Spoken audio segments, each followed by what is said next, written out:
Hello aspirants. So in the part 2 of July का जो current affair है, हम लोग इसमें डिस्कशन को कंटिन्यू करेंगे।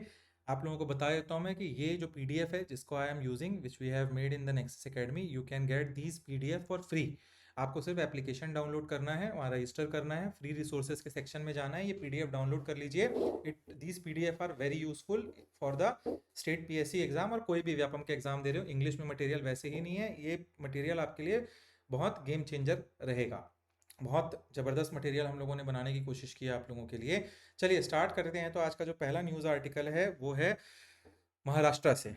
That is Ganesh Utsav declared as state festival of Maharashtra. Maharashtra में गणेश उत्सव को बहुत धूमधाम से मनाते हैं। तिलक जी ने स्टार्ट करवाया था इसको। क्यों हुआ? महाराष्ट्र में जो देवेंद्र फडणवीस जी की गवर्नमेंट है, वो महायुति गवर्नमेंट जिसको बोला जाता है, उन्होंने गणेश उत्सव को एक स्टेट राज्य उत्सव घोषित कर दिया है। इसका मतलब क्या होगा? अब मतलब आने वाले टाइम से, इस साल से ऐसा हो गया, पब्लिक बॉडीज द्वारा ऑर्गेनाइज्ड होने वाले सभी गणेश उत्सव को पब्लिक सेलिब्रेशन के खर्चे दैट इज महाराष्ट्र सरकार उठाएगी, क्योंकि स्टेट का एक वो हो गया है। What is the important point for prelims? तो इसको मॉडर्न पब्लिक फेस्टिवल को शुरू करने का पूरा क्रेडिट जाता है बाल गंगाधर तिलक को। 1893 में इन्होंने इसको स्टार्ट किया था, बाल गंगाधर तिलक जी ने। ठीक है, होम रूल मूवमेंट से भी कनेक्टेड थे, ये बहुत इंपॉर्टेंट पर्सनैलिटी इंडिया के थे, तो आपको पता होना चाहिए। तिलक जी ने ब्रिटिश राज के खिलाफ एकता बढ़ाने के लिए शुरू किया था इस फेस्टिवल को, ताकि लोग एक जगह इकट्ठा हो सके, पंडाल वंडाल में, जहाँ पंडाल लगता है वहां पे, और नेशनलिज्म को बढ़ा सके हम सब। ठीक है, तो ये आपको पता होना चाहिए। नेक्स्ट न्यूज आर्टिकल इज, हाँ इसी में है, तो उत्तराखंड योगा पॉलिसी 2025। ये दोनों अलग अलग न्यूज आर्टिकल है, अलग अलग स्टेट्स हैं, इसलिए मैंने स्टेट लेवल डेवलपमेंट लिखा है इसको। ठीक है, क्या हुआ उत्तराखंड में? योगा पॉलिसी क्या आई है? तो सीएम पुष्कर सिंह धामी ने 21 जून, जो योगा दिवस होता है 2025 को, उत्तराखंड योगा पॉलिसी 2025 की घोषणा की। क्या है ये? इसके साथ हुआ ये कि उत्तराखंड भारत का पहला स्टेट बन गया है जिसके पास अपनी योगा पॉलिसी हो गई है। क्या है ये की इनिशिएटिव? क्या है इस पॉलिसी के अंदर? लक्ष्य रखा गया है कि उत्तराखंड को ग्लोबल योगा हब बनाना है। पुष्कर सिंह धामी जी का कहना है ऐसा। 2030 तक कम से कम 5 नए योगा सेंटर्स, केंद्र बनाए जाएंगे उत्तराखंड में। नए सेंटर्स बनाने के लिए 20 लाख रुपए की सब्सिडी मिलेगी बोला इन्होंने, और योगा और नेचुरोपैथी रिसर्च के लिए 10 लाख रुपए क्या दिया जाएगा? ग्रांट दिया जाएगा। ये भी आपको पता होना चाहिए। नेक्स्ट इज राज्यसभा के नॉमिनेशन। तो 4 मेंबर का राज्यसभा नॉमिनेशन हुआ अभी अभी। राष्ट्रपति द्रौपदी मुर्मू जी ने संविधान के आर्टिकल 80, कौन से आर्टिकल के अंदर है ये? अंदर आर्टिकल 80 के अंतर्गत नॉमिनेशन ऑफ राज्यसभा है, तो उसके अंदर 4 लोगों को राज्यसभा के लिए नॉमिनेट किया उन्होंने। प्रीलिम्स के लिए नाम याद रख लीजिएगा, उज्जवल निकम है, ये पहले फॉर्मल पब्लिक प्रोसिक्यूटर हुआ करते थे, वकील साहब हुआ करते थे। हर्षवर्धन श्रृंगराल हैं, डिप्लोमेट थे और foreign foreign secretary, farmer foreign secretary हैं। डॉक्टर मीनाक्षी जैन एक एमिनेंट स्कॉलर हैं, और सदानंद मास्टर एक सोशल वर्कर हैं। तो ये चारों के बारे में यहाँ लिखा तो नहीं, मैं बता देता हूँ आपको मगर। ठीक है, तो ये आपको पता होना चाहिए। नेक्स्ट, पूरी जगन्नाथ रथ यात्रा 2025 जो पूरी उड़ीसा में हुआ। लॉर्ड जगन्नाथ उसके बाद बालाभद्र और सुभद्रा उनकी बहन, ये तीनों का रथ निकलता है। गुंडीचा अपनी मौसी के यहाँ जाते हैं, गुंडीचा टेम्पल में। इसको भी आपको पता होना चाहिए, बहुत इंपॉर्टेंट है। नेक्स्ट इज रेजिग्नेशन, ये तो बता दिया ना मैंने, रेजिग्नेशन वाला डबल हो गया यहाँ पे। ठीक है, ये भी बता दिया। ई मोबाइल वोटिंग वाला मैंने, दोनों के दोनों रिपीट हो गए हैं। Next we will talk about, just a second.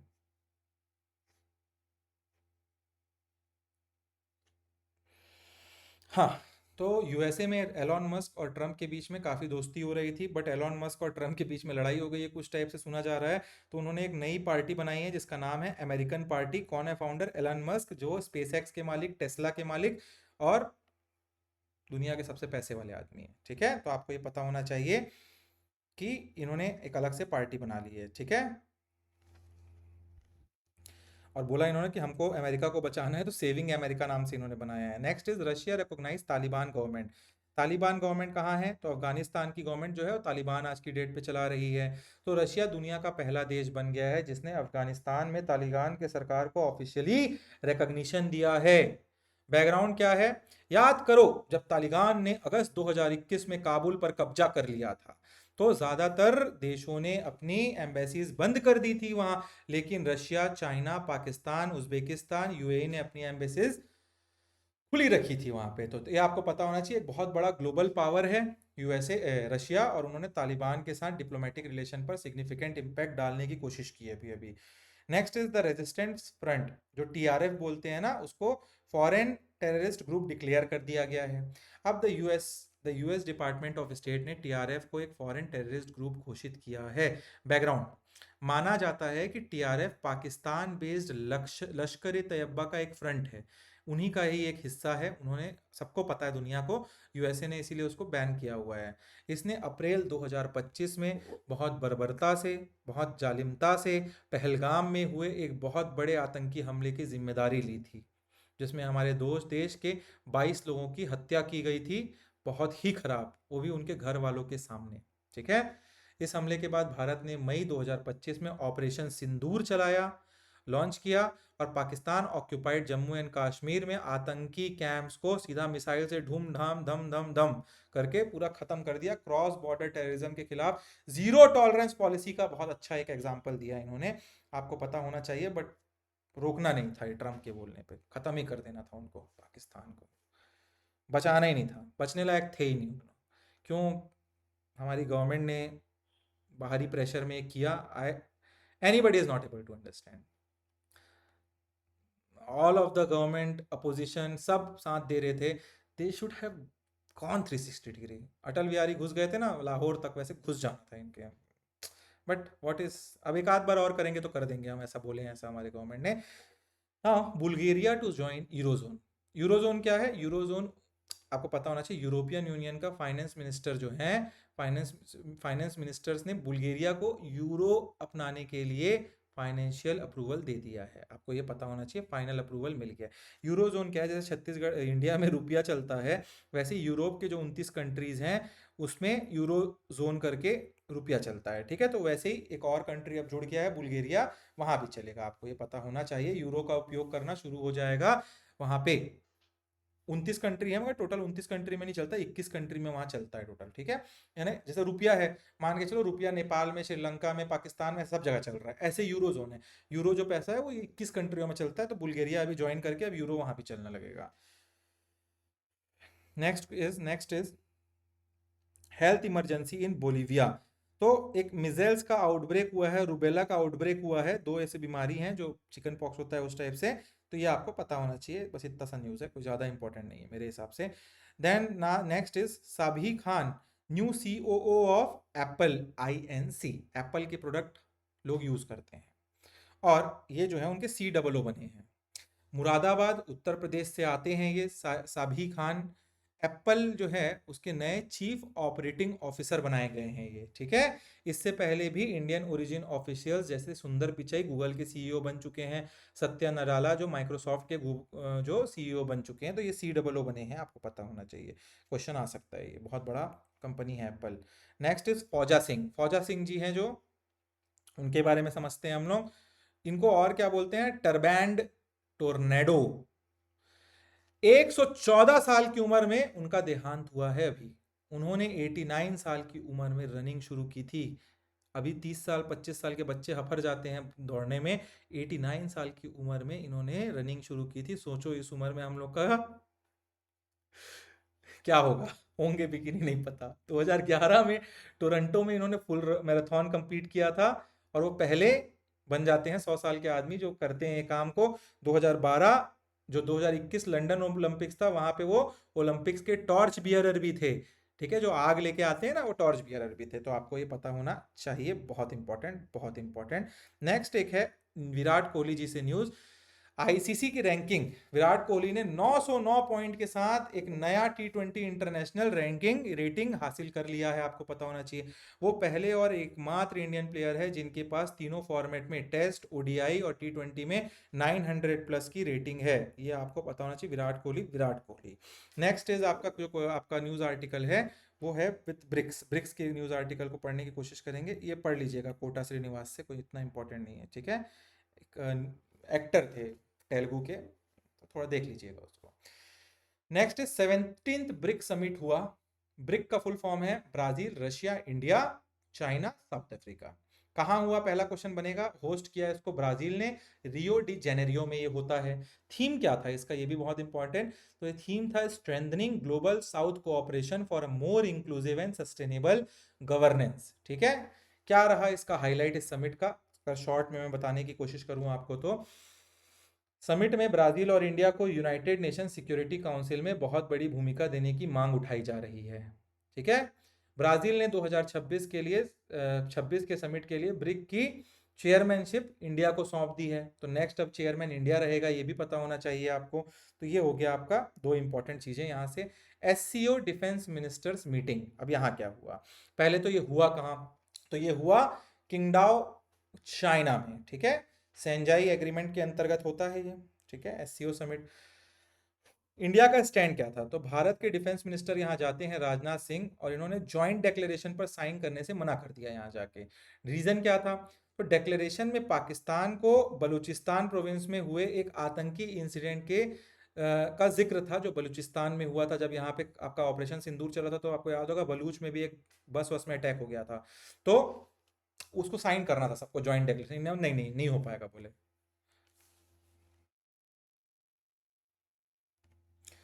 क्यों, और उसका एक और रीजन था कि बलूचिस्तान में जो हमला हुआ उसका तो जिक्र था, मगर इंडिया के जो पहलगाम अटैक को हुआ था उसका जिक्र ही नहीं था। अरे उसका जिक्र क्यों नहीं किया, बलूचिस्तान में तो पाकिस्तानियों ने ही फोड़ा था, मगर ये तो एक टेररिस्ट अटैक था। ये तो वॉर था एक हमारे देश में, जब पहलगाम में अटैक किया गया उसका जिक्र ही नहीं किया गया।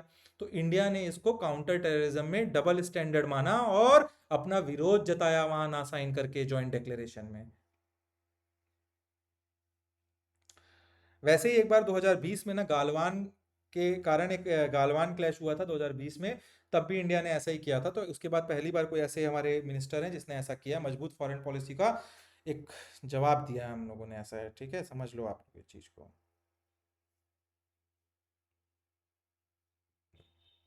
नेक्स्ट क्या है, नेक्स्ट इज ये सिमिलर न्यूज आर्टिकल शॉर्ट में आपको पता होना चाहिए। ठीक है, फिर से बताना है तो फिर से बता देते हैं। देखो, ब्रिक के बारे में थोड़ा सा मैं ना बैकड्रॉप भी दे देता हूँ, क्योंकि बहुत इंपॉर्टेंट है, इंडिया के पास प्रेसिडेंसी आ रही है। ब्रिक्स एक्चुअली चालू हुआ था 2006 में। कब चालू हुआ था, 2006 में। अब इसमें 11 देश के मेंबर हैं, एक इंटर गवर्नमेंटल ऑर्गेनाइजेशन हो गया, पहले से BRIC था। तो ब्राजील, रशिया, इंडिया, चाइना मिलकर इसको बनाए थे। आपको ये भी पता होना चाहिए, ये दुनिया का 49.5%, आधा पॉपुलेशन इस ग्रुप के अंदर है। ये जो 11 लोग हैं उसके अंतर्गत 40% ग्लोबल जीडीपी को रिप्रेजेंट करता है। सोचो ये कितना बड़ा शक्ति है दुनिया के लिए, डर है इसीलिए ये दुनिया को। ठीक है, इसका मकसद एक्चुअल है इकोनॉमिक, पॉलिटिकल और सोशल कोऑपरेशन को बढ़ाना, और ग्लोबल साउथ यानी कि जो विकासशील, जो जो विकसित होने वाले देश हैं, जो बढ़ रहे हैं विकसित के लिए, उनके इन्फ्लुएंस को बढ़ाना ग्लोबल गवर्नेंस में। ठीक है, तो ये आपको पता होना चाहिए। वैसे ही सेंजाई कॉपरेशन ऑर्गेनाइजेशन क्या है, एससीओ जो है ना, सेंजाई 5 ग्रुप से इवॉल्व हुआ है। पहले पहले ये सब पूरा चीज मैंने बहुत अच्छे से पेपर 7 में एक्सप्लेन किया हमारे कोर्सेज में। सेंघाई 5 करके एक ग्रुप था, उससे इवॉल्व हुआ और 2001 में इसको बनाया गया। इसमें टोटल आज की डेट में 10 मेंबर हैं, और सबसे इंपॉर्टेंट, इंडिया 2017 में इसका मेंबर बनता है। करंट चेयर इसका चाइना है, ये भी आपको पता होना चाहिए। इसका बेसिक उद्देश्य है कोऑपरेशन बढ़ाना इन देशों के बीच, टेररिज्म से लड़ना और इकोनॉमिक एंड कल्चरल ट्राइज को मजबूत करना। Next we will talk about 6th and 7th Quad summit. तो क्वाड समिट जो छठवां और सातवां क्वाड समिट था, उसके बारे में अगर बात करूं तो ये होता है हेग में। हेग नीदर सॉरी हेग बोल रहा हूँ, 6th और 7th क्वाड समिट ना, हाँ। क्यों हुआ था ये, तो ये होता है कहाँ, क्वाड में। ठीक है, क्वाड का पहले समझो, इसका क्वाड समिट का मतलब क्या है। क्वाड का मतलब होता है क्वाड्रिलेटरल सिक्योरिटी डायलॉग। तो क्वाड के अंदर 4 कंट्रीज आती हैं, इंडिया, यूएसए, जापान और ऑस्ट्रेलिया। ये याद रखना सबसे पहले। छठवां समिट ये हुआ था 2024 सितंबर में, विलिंगटन, विलिंगटन यूएसए में। ठीक है, इसमें क्वाड विलिंगटन डेक्लेरेशन और क्वाड कैंसर मून शूट जैसे इनिशिएटिव को किया गया था। एक नया इनिशिएटिव था मैत्री करके, maritime initiative for training in the Indo Pacific, इसी में आया। 7th समिट जो है ये भी काफी इंपॉर्टेंट होगा, क्योंकि इसको 2025 में इंडिया होस्ट करने वाला है, करेगा, तब देखेंगे हम लोग इसको। Next we will talk about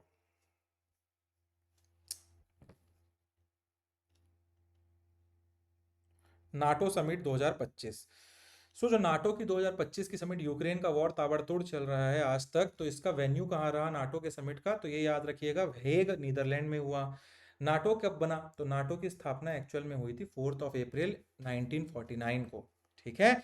और इसका हेडक्वार्टर है ब्रुसेल में। ब्रुसेल कहाँ है? बेल्जियम में। इसके टोटल आज की डेट में 32 मेंबर है, जिसमें से स्वीडन सबसे नया मेंबर है। कौन सबसे नया मेंबर है? नोट्स में दिया है, स्वीडन सबसे नया मेंबर है। अगर नहीं दिया है तो लिख लिए रहना, Sweden is the newest member, ठीक है। तो ये आपको पता होना चाहिए। इस समिट का एक बहुत मेजर डिस्कशन क्या था, एक हिस्टोरिकल इसमें डिसीजन लिया गया। इसमें बोला गया डिफेंस स्पेंडिंग जो है उसको 5% से, जो हर कंट्री जो आपके नाटो के अंदर है, 5% जीडीपी तक बढ़ाने की बात की गई है 2035 तक। बहुत बड़ा बदलाव है। क्यों किया गया? यूक्रेन वाले वॉर को देख के किया गया कि अब थोड़ा पैसा वैसा रहेगा तो हम लोग लड़ पाएंगे अच्छे से करके, ठीक है। Next is second BIMSTEC port conclave हुआ। तो ये क्या था? इसका होस्ट बनता है इंडिया। इंडिया में ये second port BIMSTEC port conclave को करा गया। कहाँ हुआ इंडिया में? वो भी पता होना चाहिए, वाइजैग में हुआ। और वाइजैग कहाँ है? आंध्र प्रदेश में।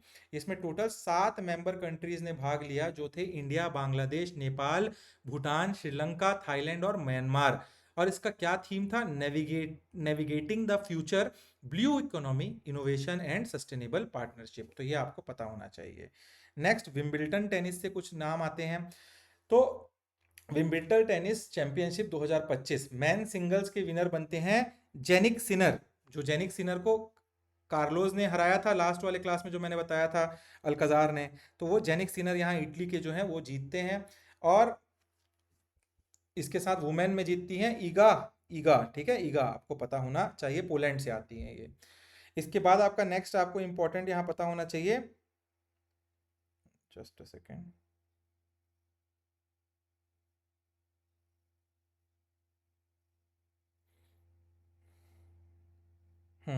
World police and fire games 2029, ये वाले को पढ़ते हैं अपन। तो इंडिया के गुजरात में होगा ये। सबसे पहले ये क्वेश्चन आएगा कहाँ होगा, तो इंडिया में गुजरात में इसको किया जाएगा। इंडिया में गुजरात में 2029 में। इसके साथ इंडिया चाइना के बाद दूसरा एशियन देश बन जाएगा इस इवेंट को होस्ट करने वाला, world police and fire games को। ये भी आपको पता होना चाहिए। इसके साथ साथ नेक्स्ट आपका न्यूज आर्टिकल अगर मैं बताऊं आपको, दुरांद कप से रिलेटेड है। तो दुरांद कप इसका 134th edition West Bengal, Jharkhand, Assam, Meghalaya और मणिपुर में होस्ट किया गया। ये बहुत इंपॉर्टेंट फैक्ट है आपके लिए, क्योंकि ये सबसे पुराना क्लब रहा हमारे देश में। Next is Khelo India. Khelo India, just a second, Khelo India university games. तो इसका 5th एडिशन जो है वो राजस्थान में किया गया। बस डायरेक्ट डायरेक्ट है, इसमें ज़्यादा दिमाग नहीं लगाना है, ठीक है। Next is hockey India master cup 2025। ये पहली बार हुआ, ये पता होना चाहिए, तो इंपॉर्टेंट हो जाता है। मेंस टाइटल तमिलनाडु की टीम ने जीता, वुमेन्स टाइटल उड़ीसा की टीम ने। तो ये हो गया। Next is ICC world test championship final, ठीक है। ये क्या हुआ इसमें?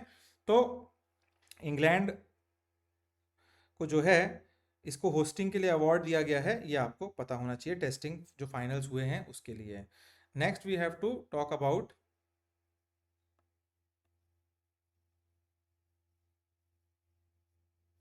जस्ट अ सेकेंड,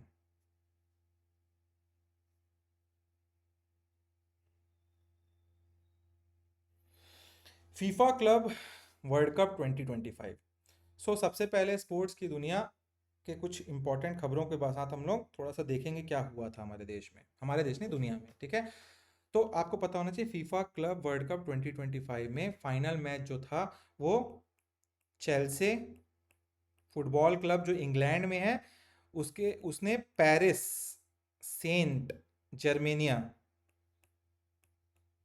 को 3-0 से हराकर चैंपियनशिप जीत ली चेल्से ने, ठीक है। ये आपको पता होना चाहिए। ये आपको और क्या आपको ध्यान से ये पता होना चाहिए कि ये पहला एडिशन था जिसमें 32 टीम्स ने हिस्सा लिया था। पहले ये जो टूर्नामेंट था वो एनुअली होता था, बट अब इसको बाई लिनियली, मतलब हर 2 साल में किया जाएगा, ऐसा बोला गया है। Next is IBSF world 6 red snooker championship 2025। तो ये एक्चुअली में बहरीन में किया गया। और इंडिया के पंकज आडवाणी को फाइनल में रिले पोवेल ने 5-4 से हरा दिया, ठीक है। तो 5-4 से हमारे पंकज आडवाणी हार जाते हैं स्नूकर कंपटीशन को, ये आपको पता होना चाहिए। 28 चैंपियनशिप जीत चुके हैं पंकज आडवाणी, ये जीत जाते तो 29वां होता। Next is spring 2025 poverty and equity brief. तो ये एक्चुअली में क्या हुआ, it was issued by world bank, ठीक है। और क्या क्या इसमें बोला गया, तो इसमें पॉवर्टी रिडक्शन के लिए बोला गया। इस रिपोर्ट का सबसे बड़ा हाईलाइट है कि पिछले एक दशक में 171 मिलियन इंडियंस को एक्सट्रीम पॉवर्टी से बाहर निकाला गया है। ये रेट 2011-12 में 16.2% से घटकर 23-24 में 2.3% हो गई है। ये एक मैसिव अचीवमेंट है हमारे देश के लिए। इनकम इनइक्वालिटी को भी कम किया गया है। डाटा सब यहाँ दिए हैं, आप पढ़ सकते हैं उन सब चीज़ों को, ठीक है। Next is north eastern region district sustainable development goal SDG index 23-24। तो it was issued by NITI Aayog, ठीक है, नीति आयोग ने। और मिजोरम में नाथाथियाल डिस्ट्रिक्ट जो है, नाथाथियाल विलेज है मिजोरम में, उसने उसको टॉप किया है। ये हमको बस याद रहना चाहिए, इससे ऊपर और कुछ इंपॉर्टेंट नहीं है यहाँ पे। हेनली पासपोर्ट इंडेक्स 2025, छोटे छोटे न्यूज आर्टिकल हैं, एक एक लाइनर है सब। तो ये इशू करता है हेनली एंड पार्टनर्स, ठीक है। ये पावर बताते हैं कि आपके पासपोर्ट कितने कंट्रीज में, कितना कंट्रीज में एक्सेप्टेबल है, कहाँ आपको तुरंत जाके वीज़ा मिल जाएगा। तो इंडिया का रैंक 77th है, मतलब इंडिया का जो पासपोर्ट है वो 77th रैंक पर आ गया है, जो एक बड़ा जंप है पहले से। अब इंडियन पासपोर्ट होल्डर 59 कंट्रीज में वीज़ा फ्री या वीज़ा ऑन अराइवल ले सकते हैं। जैसे यूएसए जाओगे ना, तो इंडिया के पासपोर्ट को लेके तो पहले से वीज़ा लगाना पड़ता है, वीज़ा रहेगा तब आपको वहाँ एंट्री मिलेगी। बट श्रीलंका थाईलैंड जाओगे तो ऐसा नहीं है। तो वैसे ही अब 59 कंट्रीज में ऐसा हो चुका है। तो हमारा जितना पासपोर्ट स्ट्रांग होगा उतना आसानी से हम कहीं भी ट्रेवल कर पाएंगे, ये आपको पता होना चाहिए। Next is world investment report 2025। This report, ये पहला क्वेश्चन पूछेगा, इसको लाता कौन है। तो यूनाइटेड नेशन यूएनसीटीडी लेके आता है, that is United nation conference on trade and development. तो ये इनको लेके आते हैं।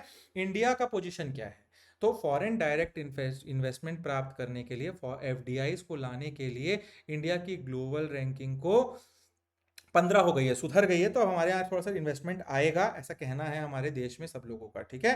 क्योंकि इस रिपोर्ट में जिसका जितना ज़्यादा अच्छा रैंकिंग रहेगा उतना इन्वेस्टमेंट उसमें लोग करेंगे कि सेफ है वो जगह, पैसे का रिटर्न ज़्यादा आएगा करके, ठीक है। नेक्स्ट आपका क्या है,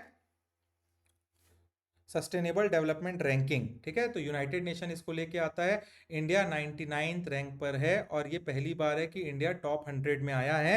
तो क्वेश्चन आ सकता है, 99th पर हम आ चुके हैं। रिपोर्ट के अनुसार ग्लोबली सिर्फ 17% एसडीजी टारगेट ही 2030 तक अचीव होने की राह पर हम हैं। मतलब जो 100% रखा गया है, 17% हम टारगेट ग्लोबली हम अचीव कर पाएंगे, पूरी दुनिया के लोग, तो ये कहना है।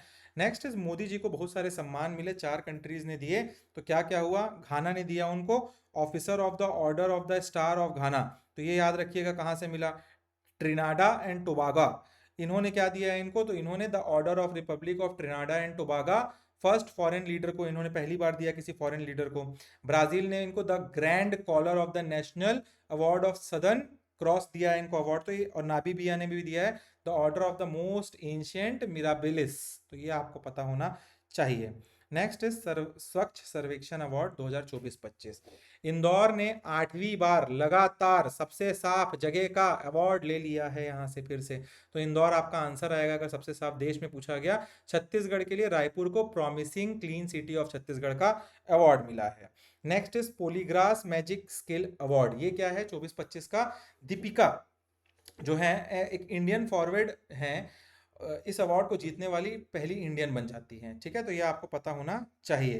हॉकी में ये इंडियन फॉरवर्ड में खेलती हैं दीपिका, ठीक है। तो पोलीग्रास अवार्ड जो है वो फॉरवर्ड मतलब हॉकी में मिलता है, ये भी पता होना चाहिए। WSIS चैंपियन अवार्ड, ये क्या है, गवर्नमेंट ऑफ इंडिया मेरी पंचायत ऐप, इसको ये WSIS चैंपियन अवार्ड देती है, ये आपको पता होना चाहिए। मिलता है, सॉरी मिलता है। और कौन देती है, तो world summit on the information society इसको देती है, WSIS। तो किसको मिला, मेरी पंचायत ऐप को मिला है, ग्रास रूट लेवल पर पंचायत के लिए दिया गया है। Next is Kalinga Ratna award and Sarala Samman. तो ये आपका धर्मेंद्र प्रधान को मिला है, जो यूनियन एजुकेशन मिनिस्टर जो है, क्योंकि बहुत अच्छा इन्होंने काम किया है, बस खत्म बात। नेक्स्ट इज उत्कृष्ट अलकराम, ये क्या है, तो ये award ceremony Chhattisgarh legislative assembly को दिया गया है। तो ये आप पढ़ लीजिएगा किसको किसको मिला। भावना बोरा जी कवर्धा से हैं, इनको मिला है। राकेश पांडे जी को मिला है। योगेश मिश्रा जी को मिला है। तो ये सब आप देख लेंगे थोड़ा सा अपने हिसाब से, बहुत ज़्यादा इंपॉर्टेंट नहीं है, बस न्यूज़ में था तो हमने डाल दिया है। ये एक आ जाएगा न्यू सीईओ ऑफ आईसीसी, तो संजोग गुप्ता को अपॉइंट किया गया है न्यू आईसीसी के सीईओ, तो ये भी आपको पता होना चाहिए। और आईसीसी के चेयरमैन कौन है, तो जय शाह हैं, अमित शाह के बेटे, ये भी आपको पता होना चाहिए।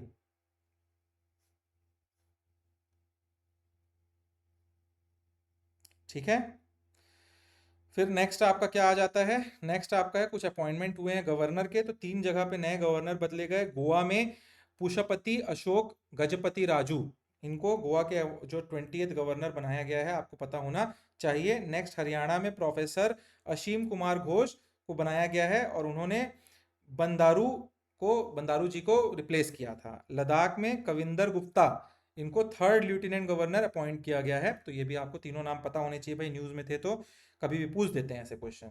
नेक्स्ट इज नेशनल अपॉइंटमेंट के बारे में, तो नेशनल फाइनेंशियल रिपोर्टिंग अथॉरिटी, इसमें क्या हुआ है, नितिन गुप्ता को एनएफआरए के नए चेयरमैन के रूप में अपॉइंट किया गया है। और रॉ के नए कौन चेयरमैन हो गए, रॉ के नए सेक्रेटरी, तो पराग जैन को रॉ का नया सेक्रेटरी या चीफ बनाया गया है। ये उनका टेन्योर 2 साल का रहेगा, पराग जैन, नितिन गुप्ता, तो नाम याद रहेगा। एग्जॉम मिशन, लास्ट क्लास में मैंने पहले अच्छे से बता ही दिया था आप लोगों को, फिर से नहीं डिस्कस करूंगा। नेक्स्ट इज मिसाइल टेस्ट, जुलाई 2025 मिसाइल टेस्ट, ये क्या था, पृथ्वी टू अग्नि 1, इंडिया स्ट्रेटेजिक फोर्स कमांड ने सफलतापूर्वक न्यूक्लियर कैपेबिलिटी वाले ये मिसाइल जो हैं, सरफेस टू सरफेस, मतलब ये है जमीन से जमीन ये अटैक करते हैं, ये बैलिस्टिक मिसाइल्स हैं, पृथ्वी टू और अग्नि 1, इन दोनों को टेस्ट फायर किया। पाकिस्तान थोड़ा तमाशा कर दिया था बीच में, तो इसके कारण हमने टेस्ट फायर करके देख लिया भाई, तुम आओगे तो हम दन दन दन खत्म कर देंगे। कहाँ हुआ, चांदीपुर उड़ीसा में किया गया, आपको पता होना चाहिए। ठीक है, अच्छा ये भी पता होना चाहिए, जो पृथ्वी सीरीज की मिसाइल्स है ना, ये सारी की सारी मिसाइल को 1983 में डीआरडीओ ने खुद बनाया था, इंटीग्रेटेड मिसाइल प्रोग्राम के तहत। ठीक है, तो ये भी आपको पता होना चाहिए। निसार, बहुत इंपॉर्टेंट आ सकता है question. NASA ISRO synthetic aperture radar, इसका फुल फॉर्म, ठीक है, नासा और इसरो ने मिलकर ये निसार मिशन 2025 को किया। क्या है इसमें, इस सैटेलाइट को जीएसएलवी एम के 2, इस पर्टिकुलर लॉन्च व्हीकल के उपयोग करके सतीश धवन स्पेस सेंटर श्रीहरिकोटा से लॉन्च किया जाएगा, ये आपको पता होना चाहिए।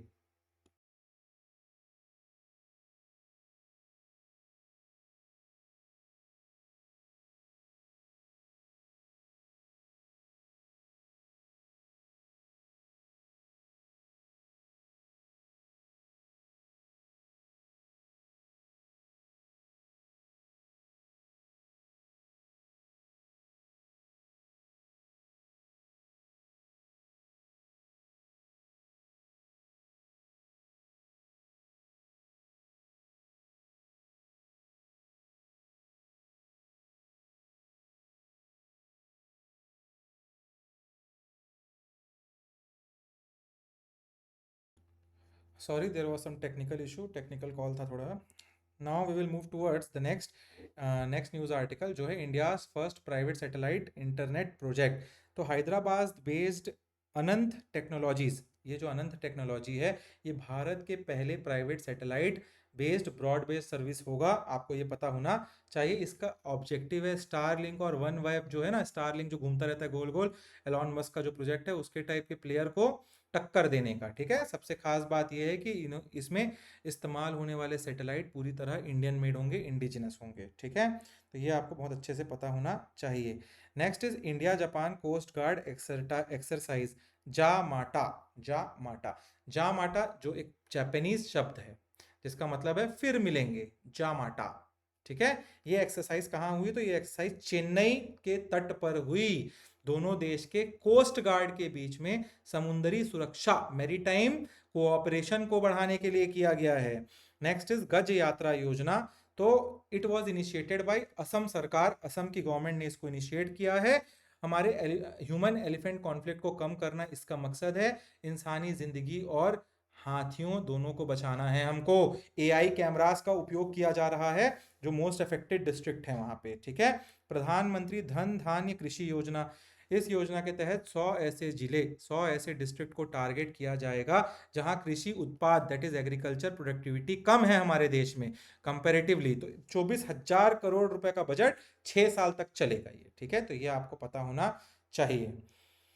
लुंगफुन रोपोई ये क्या है तो समझते हैं इसको। इस लुंगफुन रोपोई व्हाट इज इट? मिजोरम में एक मेगालिथिक साइट है। सबसे पहले समझो क्या है, एक मेगालिथिक साइट है मिजोरम में। आर्कियोलॉजिकल सर्वे ऑफ इंडिया, क्या बोला मैंने? आर्कियोलॉजिकल सर्वे ऑफ इंडिया ने सेंट्रली प्रोटेक्टेड मॉन्यूमेंट घोषित किया है इसको, लुंगफुन रोपोई को। ठीक है, एक मेगालिथिक साइट है। मेगालिथिक क्या होता है? जहाँ बड़े बड़े पत्थर रहते हैं एक साइड में, दफनाए वफनाए रहते हैं किसी को, उसके ऊपर बड़े बड़े पत्थर लगा दिए जाते हैं। तो ये दूसरा ऐसा साइट है जो मिजोरम में हमने देखा। और इसके पहले आपको पता होना चाहिए, हमको और भी मिल चुका है यहाँ पे। ठीक है, मिजो की संस्कृति को दर्शाता है ये। Next is employment linked incentive ELI scheme. ये क्या है? तो इसका मकसद है 3.5 करोड़, कितना? 3.5 करोड़ से ज़्यादा जॉब प्रोड्यूस करना है हमको इंडिया में। इस योजना का दो हिस्सा है, एक पार्ट ए में डिवाइडेड है ये, और ये देखो ये पार्ट ए लिखा है ना, पार्ट बी लिखा है। क्या है पार्ट ए में? पढ़िएगा, मैं बता देता हूँ आपको। फर्स्ट टाइम एम्प्लॉय को 15,000 तक की EPF सैलरी मिलेगी। ये इनका कहना है कि EPF में 15,000 रुपया डाल दिया जाएगा जो फर्स्ट टाइम जिसको नौकरी मिलेगी इंसेंटिव के रूप में। पार्ट बी क्या है? एम्प्लॉयर को हर नए एम्प्लॉय के लिए 3,000 तक का इंसेंटिव मिलेगा। जितने लोगों को, जैसे आप एम्प्लॉयर हो, आप किसी को नौकरी देते हो तो आपको 3,000 रुपया इंसेंटिव भी मिलेगा। तो ये हो गया हमारा पूरा डिस्कशन जून और सॉरी जुलाई का खत्म, पार्ट सेकंड का भी। ठीक है, चलिए तो हम लोग मिलेंगे अब नेक्स्ट अगस्त के डिस्कशन में। आई होप सो ये पीडीएफ्स आपके लिए बहुत काम के हैं। डिस्कशन के बाद इसको उठा के 1-2 दिन में थोड़ा धीरे धीरे करके पढ़ लेना, रिवीजन हो जाएगा, दिमाग में बैठ जाएगा। फिर एग्जाम के टाइम एक आध बार और रिवाइज कर लोगे, पेपर निकलने में कोई दिक्कत नहीं। हर क्वेश्चन को हम टैकल कर ले रहे हैं यहाँ। ठीक है, चलिए तो मिलते हैं हम लोग नेक्स्ट क्लास में। Till then keep studying guys, thank you for watching the classes.